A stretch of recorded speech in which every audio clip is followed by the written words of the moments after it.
Christophe, je le disais, tu es le rapporteur de la commission expérience mobile de l'Alliance digitale. Est-ce que tu peux nous présenter un petit peu cette commission? Bien sûr.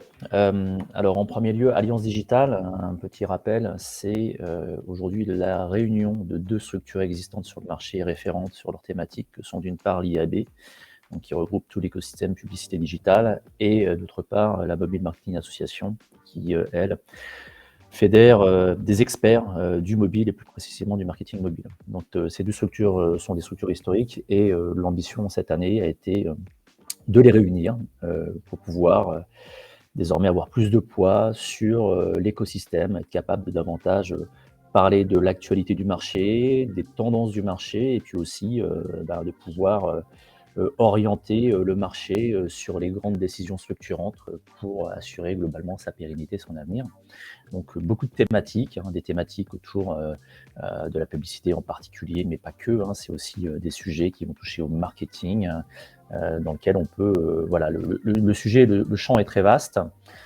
Ce qui est important aussi de rappeler peut-être, c'est que cette structure qui est l'Alliance digitale, qui sera, on va dire, officiellement vraiment lancée au 1er janvier l'année prochaine, même si aujourd'hui la marque est déjà présente, a pour vocation aussi à fédérer d'autres structures qui seraient en lien avec justement le digital, le paysage digital français. Et donc voilà, c'est, je pense, un vrai mouvement notable sur le marché Mmh. français. Et donc D'accord. moi, au sein de cette structure, voilà, j'interviens sur une des commissions qui est la commission expérience mobile, dans laquelle on va traiter de différents sujets, des sujets en lien avec l'UX, le CRM ou encore les nouvelles interfaces, tout ce qui relève Et de ce petit l'innovation. dé et ce petit déjeuner virtuel, Christophe, c'est un peu le kick-off d'ailleurs de ta commission? Exactement, c'est le premier événement officiel qu'on lance, puisque cette commission s'est lancée il y a quelques mois. Donc voilà, cette rentrée, ce petit déjeuner permet de marquer le coup. Alors on va peut-être, rentrer dans le sujet, dans le vif du sujet avec, une petite actualité un peu, des dernières semaines, des derniers mois sur ce thème des interfaces et des expériences utilisateurs. Alors on a préparé, tu as préparé quelques slides. On va commencer par un sujet d'actualité, les nouveaux OS Alors, mobiles. on va commencer, oui, par un sujet qui n'est pas forcément le plus simple, qui est un petit peu abrupt, les OS mobiles, il y a une dimension très tech derrière. Après, c'est quand même une réalité, c'est-à-dire que tout part un peu de l'OS quand on parle de mobile. Alors, petit rappel sur les chiffres, voilà, on a un écosystème qui est porté par Android principalement, et au sein de cet écosystème, on a un acteur un peu atypique qui est Apple avec iOS, dont on voit là ici les parts de marché en termes de navigation, en termes d'usage. On voit qu'au niveau mondial, Apple, c'est à peu près 27% pour 71% Android. On a d'autres petits acteurs, d'autres OS, mais qui n'apparaissent quasiment pas car c'est très très marginal. Puis on est en France un peu plus tourné vers Apple, puisqu'on voit que par rapport à la référence mondiale de 27%, mais en fait, sur le marché français, on est plutôt à 33%. Ça, c'est les chiffres du mois d'août dernier. Et j'avais même vu que c'était près de 50 aux États-Unis, je crois.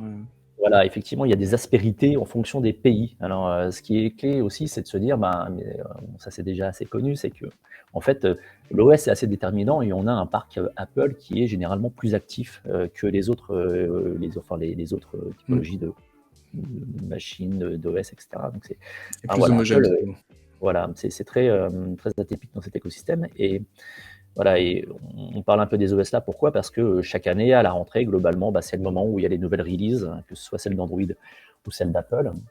Alors cette année, côté Android, il n'y a pas eu énormément d'évolution parce que chaque nouvelle sortie d'OS ne révolutionne pas systématiquement, on va dire, les fondamentaux. Ça arrive de temps en temps. Il faut savoir que quand ça arrive, il peut y avoir aussi des impacts assez lourds pour l'écosystème. Mais s'agissant, je pense, d'Android, je pense que le point certainement le plus important, c'est de noter que jusqu'à présent, sur le volet des push notifications, on avait un régime d'opt-in ou d'opt-out sur Android. Là où on est sur un régime d'opt-in sur Apple, sur iOS. Donc désormais, à partir de la nouvelle mouture d'Android 13 qui va être progressivement déployée par les équipementiers sur leur parc de devices, eh bien désormais la norme sera bien non plus l'opt-out mais l'opt-in. Et Donc c'est donc on peut un vrai anticiper une baisse des taux d'opt-in sur les applis Android pour les push très notifications. probablement. clairement. Et c'est un sujet important que les gens qui n'ont pas d'application, sous-estiment peut-être, mais les push notifications, c'est désormais le premier levier de génération de trafic pour beaucoup d'éditeurs d'app, hein. Enfin, pour beaucoup de marques, tout court, hein. Ouais, effectivement, pour certains acteurs, c'est essentiel, c'est fondamental. C'est clairement, ils ont des business qui sont, on va dire, app-centric. Donc, oui, ça a des impacts potentiellement majeurs quand Donc toute gros l'activité. sujet dont on reparlera peut-être au sein de ta commission. Du côté d'Apple, les nouveautés, donc c'est iOS 16. Un peu plus de nouveautés côté iOS, effectivement. Alors, je fais une petite parenthèse. On vient juste, enfin, aujourd'hui, le calendrier est assez amusant de ce point de vue-là. Chargé. Ouais, il est chargé. On vient de diffuser une émission qui s'appelle Mobile Culture, qui est un partenariat, on va dire, entre l'Alliance Digitale et un média qui s'appelle Minted. On vient de publier ce matin donc une édition de Mobile Culture spéciale iOS 16, dans laquelle on va parler un peu des différentes évolutions, alors, notamment avec Patrick Mayol de Airship et comment Renaud Ménard de User Agent. Donc voilà, si le sujet vous intéresse, je vous invite à regarder cette édition de Mobile Culture. Mmh. Et quand même pas mal de nouveautés, hein, les live activities pour les applications qui veulent faire du live avec des notifications qui sont vraiment adaptées à un contexte. Exemple, application de sport qui va pousser automatiquement les scores Ou des webinaires de l'Alliance Digitale. ou des webinaires, tout à fait. Et c'est donc voilà, donc il y a pas mal d'évolutions. D'accord. Pour passer très rapidement, voilà, voilà, enfin, je pense que ça mérite vraiment de checker Ça cette ça édition ça parce que c'est assez bouillonnant, voilà. D'accord, on passe au sujet suivant parce que l'heure tourne. Web et mobile, quel avenir pour AMP? Ah ah! Alors on avait, enfin, il y a quelques années, Google avait promu AMP, dont l'acronyme signifie donc Accelerated Mobile Pages, et l'idée était d'avoir des pages donc qui se chargent plus vite, partant du principe que, en particulier sur mobile, la question de vitesse de chargement, de vélocité des sites est clairement un facteur d'expérience utilisateur probante. Google y est très sensible, a toujours promu cet aspect-là dans la navigation, et ça a notamment une incidence sur le référencement Google, qui est quand même clé pour tout site internet. Donc il y a quelques années, les équipes de Google ont lancé ce framework, enfin ce format. Mmh. Et là, on voit depuis quelques mois déjà qu'il y a un petit peu enfin, on a l'impression qu'il y a un peu un retour en arrière. Alors peut-être que retour en arrière, c'est un peu exagéré. Néanmoins, ce qu'on voit, il y a deux sujets. Donc déjà, il y avait un impact pour les éditeurs, c'est-à-dire que ça avait en termes de diffusion publicitaire, c'était contraignant parce qu'il y avait des émulations, des pages d'origine dans Oui, il fallait l'écosystème faire Google. 2 pages web mobiles différentes, hein. Voilà, on avait une problématique avec certains navigateurs qui blacklistaient les pages AMP, et Donc il y a désormais, donc il y voilà. a donc il y a un questionnement et ça rebondit sur un article, qu'avait fait le Journal du Net, je crois que c'était il y a quelques mois effectivement, qui se posait aussi la question de l'avenir d'AMP et pour information, on a demandé à la PCM qui mesure, l'audience, digitale de pas mal de médias et ils nous ont confirmé, hein, que sur 12 mois, il y avait, globalement une baisse de l'ordre de 20 de l'audience, AMP.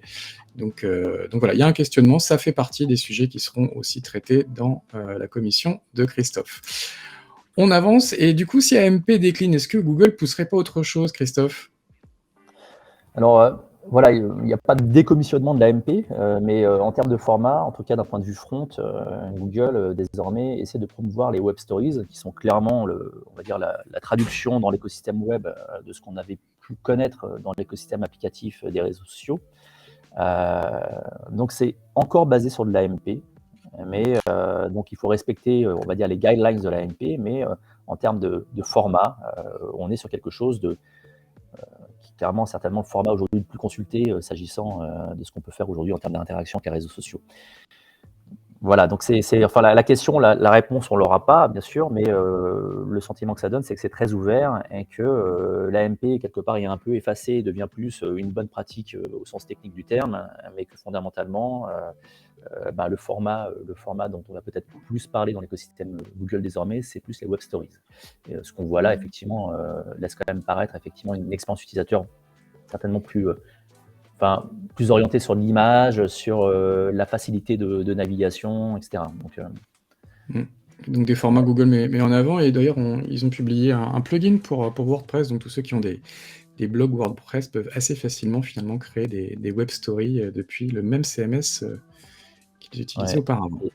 Et ce n'est pas exclusivement mobile, hein, c'est aussi web, donc d'un point de vue, enfin sur un site qui serait consulté sur desktop, l'expérience est assez waouh aussi. D'accord. Alors on sort du web, on rentre dans les applications avec toujours beaucoup d'innovation.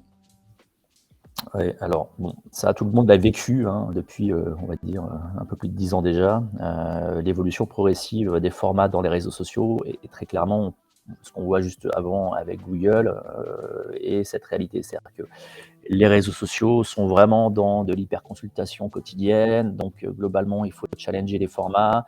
Quand un réseau social identifie un format et que ce format crée de l'adhésion, souvent les autres réseaux sociaux ont tendance à essayer de s'inspirer de ce qui marche bien pour pouvoir le réintégrer dans leur écosystème. Et on l'a vu notamment voilà, sur les stories à un moment, sur Snapchat, qui ont été ensuite portées sur Instagram. Et plus récemment, on voit que on a un petit réseau social français. Je dis petit, mais ils ont quand même quasiment 10 millions de users, de monthly active users, qui est BeReal. Et BeReal, en gros, s'adresse plutôt à la génération Z. Et la particularité de ce réseau, c'est de prendre le parti pris un peu opposé des réseaux sociaux habituels. C'est-à-dire que souvent, dans les réseaux sociaux, les gens se mettent un peu en scène. Et oui, c'est l'inverse. Globalement, vous avez 2 minutes, vous recevez une notif, vous avez 2 minutes pour vous prendre en photo. Ouais, Alors, la photo de ce même que au vous souhaitez réveil. et votre selfie, c'est du 2 en 1. Donc globalement, c'est très compliqué en 2 minutes de tricher. Donc par conséquent, en fait, ça casse un peu, cette dimension qui est la surenchère, autour des réseaux sociaux. Et du coup, progressivement, ils sont en train de développer leur audience et chose, alors qui a dû, leur faire un peu les comment dire? Les ennuyer, c'est que le TikTok, qui est quand même le réseau social qui est en train d'exploser depuis à peu près 2 ans maintenant, TikTok, non seulement reprend ce concept-là et surtout va lancer une nouvelle application, TikTok Now, qui est clairement inspirée de ce concept où, en fait, on n'est plus dans la mise en scène, mais vraiment dans l'instantané. Ouais. Voilà. On va suivre l'évolution de Berry, mais ce serait formidable qu'en France, effectivement, on est des Français à l'origine d'un réseau social d'envergure globale. On continue notre petit tour d'horizon des super apps hein, avec de plus en plus d'intérêt pour le web. De plus en plus d'intérêt pour le web, pour le desktop. Alors, ça peut peut-être s'expliquer par le fait qu'à un moment, quand on a une super audience et sur mobile et dans les apps, pour aller chercher davantage d'audience, il faut aller chercher des utilisateurs qui sont peut-être un peu récalcitrants à l'applicatif ou au mobile, je ne sais pas. Et toujours est-il qu'effectivement, on a des mouvements. Alors, le sujet autour de TikTok et Snapchat, donc côté Snapchat, on a un sujet qui est en gros la version desktop de Snapchat. Donc désormais, c'est possible à tout utilisateur de pouvoir faire du Snapchat sur son ordinateur fixe. Et côté TikTok, en fait, ils avaient déjà un peu initié le mouvement, notamment pour. Alors à la fin de l'année dernière, c'était comment concurrencer un peu un réseau comme Twitch en faisant du streaming. Désormais, c'est aussi pouvoir avoir des outils pour davantage, on va dire, interagir, déverser de la vidéo dans le réseau social depuis son PC. Donc on voit bien qu'il y a d'une part une volonté de faciliter, je veux dire, la consultation du réseau, mais aussi de pouvoir davantage travailler le contenu qu'on peut Mhm. y poster. Alors, une ouverture vers le web, effectivement, de TikTok et Snapchat, et il y a Telegram qui fait ça aussi depuis pas mal de temps, mais qui lui fait carrément des noms de domaine. Hein. Ouais, c'est assez étonnant, c'est assez inattendu, parce que, historiquement, oui, l'AFNIC, l'Internic, sont, on va dire les grands régulateurs des noms de domaine. Et en fait, le fondateur de Telegram a été inspiré par une vente aux enchères, qui, s'est tenue sur une blockchain, The Open Network, TON, qui a permis de générer des revenus et pour Telegram qui aujourd'hui essaie de développer ses revenus sans forcément ouvrir la porte à la publicité. Il cherche des modèles alternatifs. Donc ce modèle potentiellement pourrait être Mm. Très la intéressant diffusion de aussi. nom de domaine, donc avoir son nom de domaine, par exemple ici l'exemple de AdGame pour le nom d'utilisateur et GameMe pour par exemple le nom de domaine. Et puis ça peut aller au-delà, c'est globalement ce qu'il ambitionne, c'est de créer une place de marché sur la blockchain à travers des smart contracts pour vendre tout type de produits, notamment des emojis, des choses comme ça, Et l'intérêt du modèle, c'est aussi de pouvoir derrière le céder. C'est-à-dire qu'encore une fois, on est propriétaire d'un élément qui est unique, non fongible, mais néanmoins, derrière, cette propriété, on peut la céder à un tiers à travers la blockchain. D'accord, Donc donc voilà, des côté sujets vraiment à suivre. Il nous reste 4 minutes, on va rapidement couvrir les autres sujets. On a vu aussi dans le domaine des super apps WhatsApp qui s'est ouvert au m-commerce en Inde. Ouais, donc Meta avait cette ambition depuis quelques années déjà davantage introduire la notion de commerce, de m-commerce dans cet écosystème, sachant que WhatsApp, en gros, aujourd'hui, l'audience de mémoire, on est à, je crois, j'aurais 2 pas dire milliards de MAU. Ouais. d'utilisateurs, ce qui est quand même monumental. C'est Et le plus c'est grand un média du enjeu monde majeur avec pour les Facebook. commerçants. Voilà, donc au-delà des expérimentations qui ont été faites avec différents acteurs, là globalement ce qui est en train d'être lancé en Inde avec un des gros e-commerçants indiens, c'est on va dire vraiment la première expérimentation de bout en bout. C'est-à-dire qu'on a vraiment le catalogue produit et le Le panier qui checkout, permet c'est de ça. faire Ouais. la transaction. Donc Le voilà, est-ce que paiement. ça préfigure du m-commerce conversationnel? Je ne sais pas, mais en Ah tout cas bah, c'est tout à fait, on peut le dire, je crois. C'est voilà, un environnement très, très intéressant qu'on connaît pas encore forcément, en Europe, mais qui pourrait aussi arriver rapidement avec les initiatives de Google autour du RCS et Google Business Message. Ouais, côté messagerie, Google, alors qui avait essayé de pénétrer un peu les réseaux sociaux, qui n'avait pas trop réussi à se faire une place, en revanche, est très actif sur les messageries. Moi j'étais sur Google+. Ouais, moi aussi, mais on n'était pas suffisamment nombreux On de était toute 2. évidence. Voilà, non, c'est un peu plus, mais toujours est-il que voilà, Google Business Message, c'est un produit qui a été lancé il y a maintenant quelques temps déjà, qui permet depuis le moteur de recherche, depuis les pages magasins, d'interagir avec une personne, un bot, à travers l'interaction, la messagerie. Tout ça, ça s'appuie notamment sur l'application de messagerie de Google, qui elle est la messagerie justement qui porte le RCS, puisque depuis à peu près 4 ans maintenant, donc Google pousse le RCS, qui historiquement est un standard développé enfin conçu par les opérateurs mobiles. On est sur quelque chose aujourd'hui qui commence à prendre de l'ampleur. Il y a eu Mmh. pas mal de défiance au tout début quand Google a voulu lancer le RCS, enfin relancer, parce qu'encore une fois, ça avait été inventé quasiment 10 ans plus tôt par les opérateurs mobiles. Et le fait est qu'on voit que les chiffres progressent. Google annonce plus de 500 millions de users actifs. Juniper Research, globalement, dans ses études, Est estime que ambitieux. cette année, on est à 2 milliards, 1 milliard, 1 milliard 2, je crois. C'est Alors, conséquent. oui, c'était optimiste et on est effectivement à 1 milliard de smartphones compatibles à la fin de l'année 2022 et Juniper imaginait des chiffres au-delà des 3 milliards au milieu de la prochaine décennie. On va vraiment aller super vite pour les 2 derniers slides, il reste 2 minutes, Christophe. La réalité augmentée, ça c'est un sujet dont beaucoup de gens en parlent depuis quelques années. Ça commence aussi à se concrétiser. On a peut-être remarqué, pour ceux qui utilisent des iPhones, que cet été, Apple a activé le mode réalité augmentée dans l'application Plan. Donc on utilise son smartphone pour se repérer dans la rue. Les lunettes sont pas encore là, mais j'imagine qu'ils y travaillent. Auchan a fait une campagne en réalité augmentée sur Snapchat, on en parlera peut-être avec Mathieu Lepoutre, mais il y a aussi une réflexion pour utiliser les fameuses lens de Snapchat dans un cadre publicitaire. Et sinon, on commence à voir apparaître de plus en plus de hardware sur la réalité augmentée. Alors, on a évidemment en tête les grosses lunettes de Microsoft, ce que fait Snap. On a aussi pas mal de constructeurs chinois comme Lenovo qui dévoilent des produits. Donc, on sent qu'on arrive effectivement à une certaine maturité au niveau du matériel, même si ce qui occupe le plus les esprits depuis quelques mois, c'est surtout le métaverse, Christophe. Ouais, on va passer rapidement parce que on a un timing, mais globalement, on ne peut pas ne pas parler du métaverse, du Web3. Voilà, c'est ce qu'on se dit, c'est que globalement, on est face à une rupture technologique potentielle de décentralisation initiée par la blockchain. Et en parallèle, on a un phénomène d'hyperspéculation en place avec plusieurs bulles successives autour notamment des cryptos. Concrètement, qu'est-ce qu'on voit? On voit que de plus en plus de marques, d'événements se tiennent dans des métaverses, puisque différents acteurs aujourd'hui se positionnent, et notamment Meta avec Horizons qui vient de le lancer en France. Petite différence quand même entre l'approche de Meta et d'autres acteurs du marché, c'est que Meta prend ce parti pris vraiment de l'immersif avec l'utilisation d'un casque pour pouvoir être immergé dans cette réalité virtuelle. Mmh. Alors qu'en général, on est plus sur des environnements qui sont consultables depuis écran sur les autres alternatives. Et dans les faits, ce qu'on voit aussi, Voilà. c'est qu'il y a un développement des revenus pour les marques. De plus en plus de marques génèrent des revenus, notamment grâce aux produits virtuels ou aux NFT. Donc là, il y a une étude qui a été réalisée par Dune Analytics qui liste un peu les gros acteurs, les grosses marques traditionnelles qui génèrent des revenus déjà aujourd'hui dans le métaverse.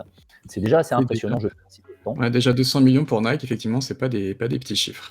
Et Merci voilà. Christophe, hein, pour ce tour d'horizon. Je suis désolé parce que l'heure tourne, il est déjà 9h21, mais merci en tout cas pour cette présentation. Et ça nous montre un peu tous les sujets que tu pourras couvrir dans les prochaines semaines, les prochains mois au sein de cette commission. Et si parmi vous, certains sont intéressés à rejoindre la commission, on les accueillera avec grand plaisir pour contribuer à ces travaux.